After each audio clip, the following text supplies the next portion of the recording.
શાંતાકારಂ ભુજગશયનમ પદ્મનાભં સુરેશમ વિશ્વાધારં ગગનસદૃશં મેઘવર્ણં શુભાંગં લક્ષ્મીકાન્तं કમલનયनं યોગિભીર્ધ્યાનગમ્યં વંદે વિષ્ણું ભવભયહરં સર્વલોકૈકનાથમ.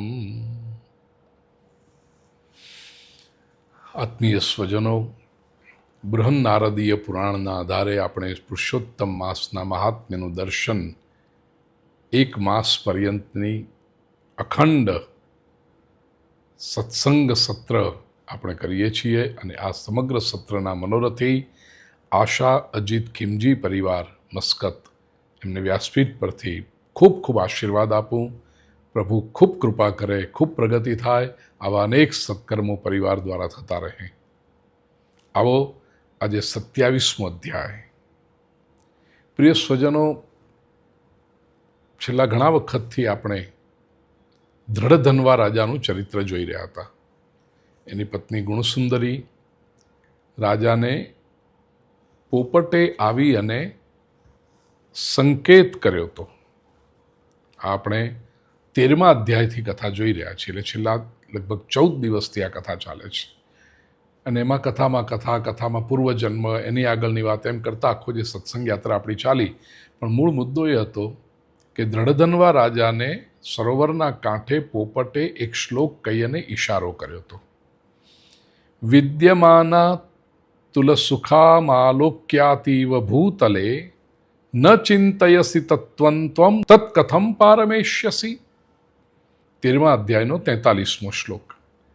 કે રાજાને આટલી બધી સમૃદ્ધિને બધું પ્રાપ્ત થયું છે, છતાં તું પરમ તત્વનો વિચાર નથી કરતો, તો આ ભવસાગરમાંથી પાર કેવી રીતે થઈશ? અને એ વાત જે હતી પોપટની, એણે રાજાને વિચાર કરતા કરી મૂક્યા. અને પછી વાલ્મીકી ઋષિ સાથે જેનો સંવાદ થયો, પૂર્વજન્મની કથાઓ આવીને બધું થયું. હવે વાલ્મીકી ઋષિ દ્રઢધનવા રાજા પાસેથી વિદાય લઈ રહ્યા છે. રાજાએ પોતાની પત્ની ગુણસુંદરી સાથે ઋષિ વાલ્મીકીનું પૂજન કર્યું. રાજઋષિએ બંને જણને આશીર્વાદ આપ્યા કે તમારું કલ્યાણ થાવ. ઋષિ વાલ્મીકી સરયુ નદી તરફ પ્રયાણ કરે છે. નગરની બહાર છે, દૂર સુધી રાજા અને એની રાણી બંને જણા વાલ્મીકી ઋષિને વિદાય આપવા માટે ગયા. અને ત્યાંથી પાછા આવી રાજાએ ગુણસુંદરીને કહ્યું છે, અયી સુંદરી સંસારે યસારે કિમ સુખમ નૃણામ રાગદ્વેષાદિ ષટ્શત્રૌ ગંધર્વ નગરોપમે. હે સુંદરી, આ સંસાર અસાર છે, અહીંયા ક્યાં સુખ છે? રાગ દ્વેષ ઇત્યાદિ 6 શત્રુઓ છે. અને આ સંસાર પણ ગંધર્વ નગર જેવું છે, એટલે કે આભાસી છે. આ સંસારમાં જે દેખાય છે હોતું નથી, અને જે ખરેખર તત્વ છે એ સ્પષ્ટ દેખાતું નથી. એને સમજવા માટે ખૂબ પ્રયાસ કરવો પડે છે. આ સંસારમાં આપણે ગમે તેટલા સુખ ભોગવીએ, અંતે તો આ શરીર કીડો કે વિષ્ઠા અથવા તો રાખમાં જ પરિવર્તિત થવાનું છે. કફ વાત પિત્તના દોષો છે આની અંદર, આ શરીરમાં શું કામ છે? રાજાએ સંકલ્પ કર્યો છે. પોતાની પત્નીને કહ્યું, અધ્રુવેણ શરીરેણ ધ્રુવમર્જયિતુમ વને ગમિષ્યામી વરારોહે સંસ્મરન પુરુષોત્તમમ. આ હંગામી શરીર, વિનાશી શરીર, નાશવંત શરીર, અધ્રુવેણ શરીરેણ, જે સ્થિર નથી, અસ્થિર એવા શરીર, નાશવંત એવા શરીરમાં રહી અને મારે અવિનાશી પરમ તત્વને પ્રાપ્ત કરવો છે. આ ટેમ્પરરી શરીરમાં રહી મારે પરમનન્ટ પરમ તત્વને પ્રાપ્ત કરવું છે. અને એના માટે હું જઈશ. હવે ભગવાન પુરુષોત્તમનું સ્મરણ કરીશ, વનમાં જઈશ. પતિની આ વાત સાંભળી ગુણસુંદરી કહેવા લાગી છે, અહમપ્યાગમિષ્યામિ ત્વયૈવ સહ ભૂપતે પતિવ્રતાનામ સ્ત્રીણાં તુ પતિરેવ હિ દૈવતમ. રાજન, હું પણ આપની સાથે આવીશ. એનું કારણ પતિવ્રતા સ્ત્રીને માટે એનો પતિ જ એનો દેવ છે, એનો ભગવાન છે. અને પછી એક સ્ત્રી જ વિચારી શકે અને સ્ત્રી પોતાનું સંવેદન પ્રગટ કરે એવી વાત ગુણસુંદરીએ કહી છે કે પત્યૌ ગતે તુયા નારી ગૃહે તિષ્ઠતિ સૌનવે સ્નુષાધીના તુસા નારી શુનીવ પરમેશ્વની. પતિના ગયા પછી જે સ્ત્રી પુત્ર અને પુત્રવધૂના આધારે ઘરમાં પડી રહે છે એની સ્થિતિ, શબ્દ અહીંયા પ્રયોગ કર્યો છે સંસ્કૃતમાં શુની ઇવ. અનુવાદ કરું. શુની એટલે ફિમેલ ડોગ, કૂતરી જેવી એની સ્થિતિ થાય છે. આવું ગુણસુંદરી એક સ્ત્રી જ પોતે આવો વિચાર કરીને કહે છે. પ્રિય સ્વજનો, દીકરો વહુ સંસ્કારી હોય, સારા હોય, વૃદ્ધ માતા પિતાની સેવા પણ કરતા હોય, પણ સંસારનો એક અનુભવ છે અને વડીલોને તો ખાસ કે જ્યારે બેમાંથી એક થાય ને, પુરુષ એકલો પડે અથવા તો સ્ત્રી એકલી પડે, પછી વિશેષ તો શું કહીએ, પણ ઇટ્સ નોટ ધ સેમ. પહેલાં જેવું હોતું નથી. ભગવાન આવી સ્થિતિ કોઈને ના આપે, પણ વાસ્તવિકતા છે કે આવું થતું હોય છે. અને એ સ્થિતિમાં જ્યારે આવે ત્યારે ખ્યાલ આવે છે કે કેવો ફરક પડી જાય છે. એકલો પુરુષ હોય તો પણ બિચારો દુઃખી થાય છે, અને એકલી સ્ત્રી હોય તો પણ દુઃખી થાય છે. ગુણસુંદરી કહે છે, મિતમ પિતા દદાત્યેવ મિતમ ભ્રાતા મિતમ સુતઃ અમિતસ્ય પ્રદાતારમ ભર્તારંકાનું ન વ્રજેત. પિતા લાગણીશીલ હોય, દીકરીને માટેને ખૂબ પ્રેમ હોય, બધું જ હોય, પણ એની એક મર્યાદા હોય છે. એ કેટલું આપીને આપે. એવી રીતે ભાઈ પણ બેનને પ્રેમ કરતો હોય, પણ કેટલું આપી શકે ભાઈ? પુત્ર માતાને પ્રેમ કરે, પણ પુત્રની પણ એક મર્યાદા હોય છે આપવાની. અમિતસ્ય પ્રદાતારમ ભર્તારંકાનું ન વ્રજેત. એક પતિ જ છે જે અમાપ આપે છે, અગણિત આપે છે, તો પછી કઈ સ્ત્રી પોતાના પતિની સાથે ન જાય? આમાં પણ સ્પષ્ટ કહું, જુઓ, સ્ત્રી સાથે પુરુષના જે અત્યંત નિકટના એવા 4 સંબંધો છે, પિતા, ભાઈ, પતિ અને પુત્ર. એમાં પિતા, ભાઈ અને પુત્ર ત્રણની એક મર્યાદા આવી જાય છે. નૈતિક મર્યાદા છે, ધાર્મિક મર્યાદા છે, સંકોચ છે. જ્યારે પતિ અમાપ આપે છે, આત્મીયતાનું લેવલ જે સ્ત્રી અપેક્ષા રાખતી હોય છે, ઇન્ટિમસી, પોતાનાપણું, એ કેવળ પતિ પાસેથી પ્રાપ્ત થઈ શકે. આમાં પિતાને, ભાઈને કે પુત્રને અંડર એસ્ટિમેટ નથી કર્યા, પણ સ્ત્રીની મનોવિજ્ઞાન થોડુંક સમજો તો ખ્યાલ આવે કે સ્ત્રી જે અપેક્ષા રાખે છે પુરુષ પાસેથી, એ તો પતિ પાસે જે પ્રાપ્ત થાય એ માત્રામાં ને એવી રીતે ભાઈ, પિતા કે પુત્ર ન જ કરી શકે. ગુણસુંદરી અને દ્રઢધન્વા રાજા બંને નિશ્ચય કર્યો કે હવે આપણે વનમાં જઈશું. પુત્રનો રાજ્યાભિષેક કર્યો છે અને વનમાં જઈ હિમાલયમાં ગંગા કિનારે રહી, ત્યાં વિશેષ કરીને જ્યારે પુરુષોત્તમ માસ આવે ત્યારે તો સવાર, બપોર, સાંજ ત્રણેય સંધ્યામાં ગંગાજીમાં સ્નાન કરવા માંડ્યું. વિધિપૂર્વક ભગવાનનું સ્મરણ કર્યું, તપ કર્યું. અને તપ પણ કેવું કઠોર! બંને હાથ ઊંચા રાખી પગના અંગૂઠા પર ઊભા રહેવાનું, દૃષ્ટિ આકાશ તરફ રાખવાની અને સતત ભગવાન પુરુષોત્તમનો જપ કરતા, શ્રી કૃષ્ણનો જપ કરતાં કરતાં નિરાહાર રહીને, એટલે ભોજન પણ ન કર્યું, ઉપવાસ કર્યો. આવી જ્યારે કઠોર તપશ્ચર્યા કરી પુરુષોત્તમ માસ પરિપૂર્ણ થયો ત્યારે એક દિવ્ય વિમાન આવ્યું. એ વિમાનમાંથી પુણ્યશીલ અને સુશીલ નામના 2 વિષ્ણુદૂતોએ આવી આ બંને જણાને, રાજા દ્રઢધન્વા અને એની પત્ની ગુણસુંદરીને વિમાનમાં બેસાડી. રાજાને તો નવું શરીર પણ પ્રાપ્ત થયું અને પછી ગોલોકમાં ગયા. આખું સરસ આ વર્ણન કર્યું રાજા દ્રઢધન્વાનું ચરિત્ર. અને પછી અદ્રિ વિશાળ ક્ષેત્રમાં જે ભગવાન નારાયણ નારદજીને કથા કહી રહ્યા છે, નારાયણે કહ્યું કે નારદજી, શું વર્ણન કરું પુરુષોત્તમ માસના મહાત્મ્ય વિશે? એક જીભ છે, આ એક જીભ કરી કરીને કેટલું વર્ણન કરે. હજારો જન્મનું તપ જે હોય ને માણસ કરે એના કરતાં એક પુરુષોત્તમ માસનું વ્રત કરે એનું ફળ અધિક છે. અને આ વાત કહેતા દ્રષ્ટાંત આપતા નારાયણ ભગવાન કહે છે કે એક દુષ્ટ વાંદરાએ પણ અજાણતા પુરુષોત્તમ માસમાં 3 જ દિવસ તીર્થ સ્નાન કર્યું હતું. એનાથી એનો જન્માંતરનો મોટો પાપનો ઢગલો નષ્ટ થયો. એટલું જ નહીં, પણ એ વાંદરો પણ દિવ્ય શરીર ધારણ કરી અને ગોલોકમાં ગયો. નારદજીએ આ કડી પોઈન્ટ પકડી લીધો અને તરત ભગવાન નારાયણને પૂછ્યું કે પ્રભુ, એ વાંદરો કોણ હતો? એની કથા મને કહો. 3 દિવસ સુધી એને ક્યાં સ્નાન કર્યું? એ ક્યાં જન્મ્યો હતો? ક્યાં રહેતો હતો? અને અજાણતા પણ એને પુરુષોત્તમ માસમાં કયું પુણ્ય કર્યું હતું? ભગવાન નારાયણ ઉત્તર આપે છે કે કેરળ દેશમાં એક બ્રાહ્મણ હતો, બહુ જ લોભી હતો.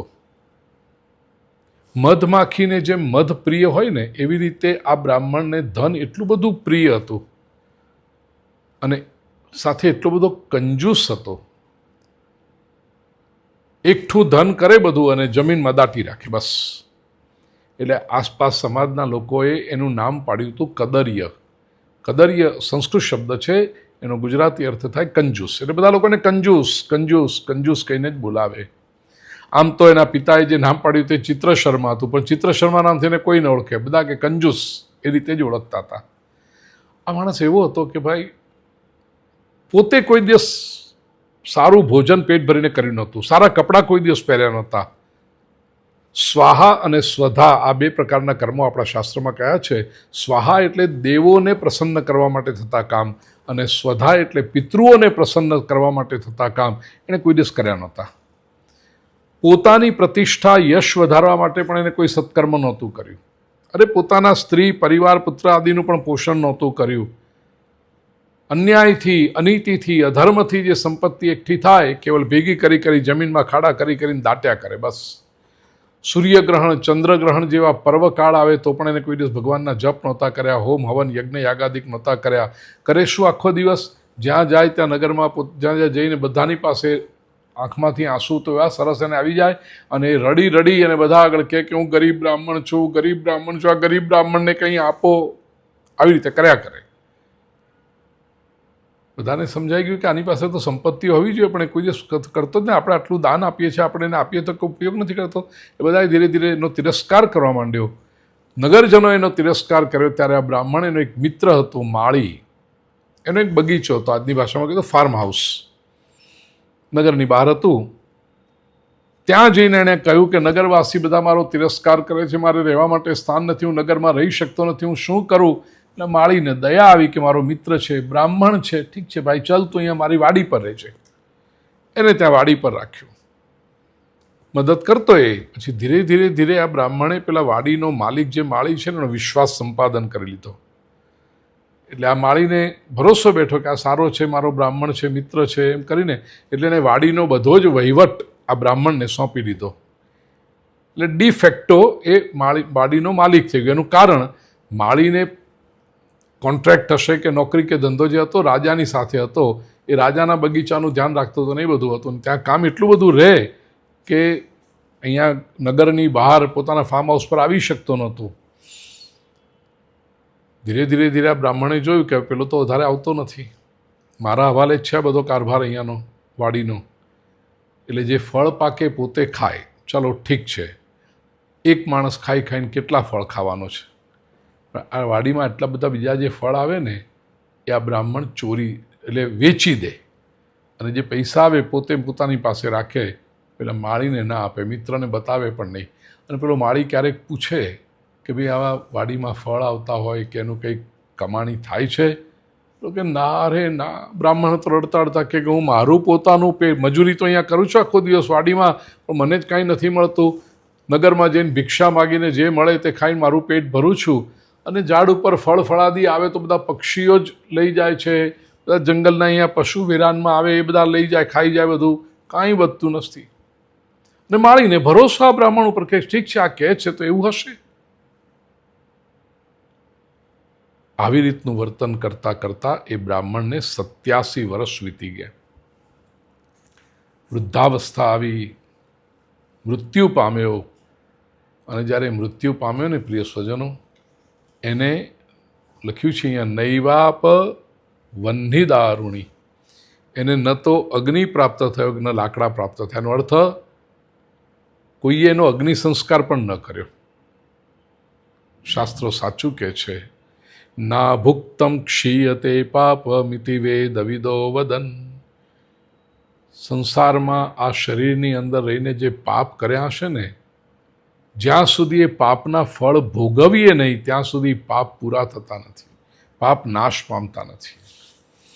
યાદ રાખજો, એક વ્યક્તિ પાપ કરે ને બીજો એના ફળ ભોગવે એવું ક્યારેય થતું નથી. જેણે પાપ કર્યા હોય એણે જ પોતાના ફળ ભોગવવા પડે છે, અને ફળ ભોગવ્યા વગર કોઈ દિવસ છુટકારો પણ થતો જ નથી. મરણ સમયે પણ આ બ્રાહ્મણ હાય હાય કરતો તો યમદૂતો ધોકાઓનો માર મારી આને લઈ જઈ રહ્યા છે. એટલું બધી એને વેદના થાય, એટલા કષ્ટ થાય, એને પોતે કરેલા કર્મો યાદ આવે અને અસ્પષ્ટ અક્ષરોમાં બબડતો એવી રીતે બોલતો કે મેં શું મારી જિંદગી કાઢી, આ દુષ્ટ બુદ્ધિ મને કોને ખબર કેમ સૂજી, હું કેટલો કંજૂસ રહ્યો. આ પવિત્ર ભારત વર્ષની અંદર મારો જન્મ થયો, દેવોને દુર્લભ એવો મનુષ્ય જન્મ મને પ્રાપ્ત થયો. ખંડેસ્મિન ભારતે પુણ્ય. અને આ મનુષ્ય જન્મ પ્રાપ્ત કરીને કિંકૃતમ ધનલોભેન વ્યર્થમ નીતમ જનુર્મયા તદ્ધનમ તુ પરાધીનમ ચિરકાલાર્જિતમ મયા. લાંબા સમય સુધી આખી જિંદગીની મજૂરી કરીને મેં સંપત્તિ મેળવી, એ તો બધી જમીનમાં દાટેલી હતી, રહી ગઈ, કોઈક બીજો લઈ જશે. અત્યારે હું પોતે પરાધીન છું, આ યમદૂતોના બંધનમાં બંધાઈને જઈ રહ્યો છું. મનુષ્ય જન્મ પામ્યો પણ મેં કોઈ શુભ કર્મ કર્યું નહીં, સુપાત્રે દાન કર્યું નહીં, ક્યારેય અગ્નિમાં હોમ કર્યો નહીં, હિમાલય જેવા પવિત્ર તીર્થોમાં જઈને કોઈ તપ કર્યું નહીં,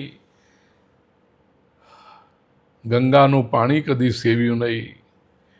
આટલા પુરુષોત્તમ મહિનાઓ જીવનભર કેટલા જતા રહ્યા છતાં પણ મેં કદી 3 ઉપવાસ પણ, ઓછાના મેં આખો મહિનો વ્રત ન થાય તો કંઈ નહીં, 3 ઉપવાસ પણ મેં કર્યા નહીં. મેં એકઠું કરેલું ધન બધું જમીનમાં જ રહી ગયું. મેં કોઈ દિવસ સંપત્તિનો સદુપયોગ ન કર્યા. બ્રાહ્મણ કહે છે, કંજૂસ બ્રાહ્મણ. કોઈ દિવસ મેં સ્વાદિષ્ટ ભોજન કરીને મારું પોતાનું પેટ ન ભર્યું, મેં કોઈ દિવસ સારા કપડાં ન પહેર્યા. મારા જ્ઞાતિજનો, ભાઈ બાંધો, કુટુંબીજનો, પુત્રી, માતા પિતા, ભાઈઓ, આ બધાને, પતિવ્રતા સ્ત્રી, અરે કોઈ બ્રાહ્મણને મેં સંતોષ ના આપ્યો. ક્યારેય મેં કોઈને આમ સરસ સ્વાદિષ્ટ અને મિષ્ટાનવાળું ભોજન કરાવ્યું નહીં. આવો વિલાપ કરતો તો યમદૂતો એને મારીને યમરાજ પાસે લઈ ગયા. યમરાજે ચિત્રગુપ્તની સાથે આવ્યો. ચિત્રગુપ્ત એટલે યમરાજનો એકાઉન્ટ કીપર. ચિત્રગુપ્તે ચોપડો ખોલીને આ બ્રાહ્મણનું જીવન જોયું અને કહ્યું કે આણે તો ખાલી ધનનો લોભ જ કર્યો છે, કાંઈ પુણ્ય કર્યું નથી. અરે પેલા માળી એના મિત્ર એના પર ભરોસો કર્યો તો એની વાડીમાં રહીને પણ એને વિશ્વાસઘાત કર્યો, ચોરી કરી. એટલા બધા આના પાપ છે, બીજા પણ અનેક પાપો છે. ચિત્રગુપ્તે જ્યારે આવું કહ્યું ત્યારે યમરાજાને અત્યંત ક્રોધ આવ્યો છે. એમણે આજ્ઞા કરી કે આ બ્રાહ્મણે જેટલા પાપ કર્યા છે ભોગવવા માટે 1000 વર્ષ સુધી વાનર જાતિમાં રહેશે, અને એણે જે વિશ્વાસઘાત કર્યો છે એનું ફળ તો એણે પાછળથી બીજું અલગથી ભોગવવાનું રહેશે. શું ભોગવવાનું છે ફળ ને કેવું થયું આગળ, એ કથા આપણે આવતીકાલે જોઈશું. આજે ઇતિ શ્રી બૃહન નારદીય પુરાણે પુરુષોત્તમ માસ માહાત્મ્ય શ્રી નારાયણ નારદ સંવાદે કદર્યોપાખ્યાને 27ોऽધ્યાયઃ. શ્રી કૃષ્ણાર્પણમસ્તુ. કૃષ્ણાય વાસુદેવાય હરયે પરમાત્મને પ્રણતક્લેશનાશાય ગોવિંદાય નમો નમઃ. ઓમ શાંતિ શાંતિ શાંતિ.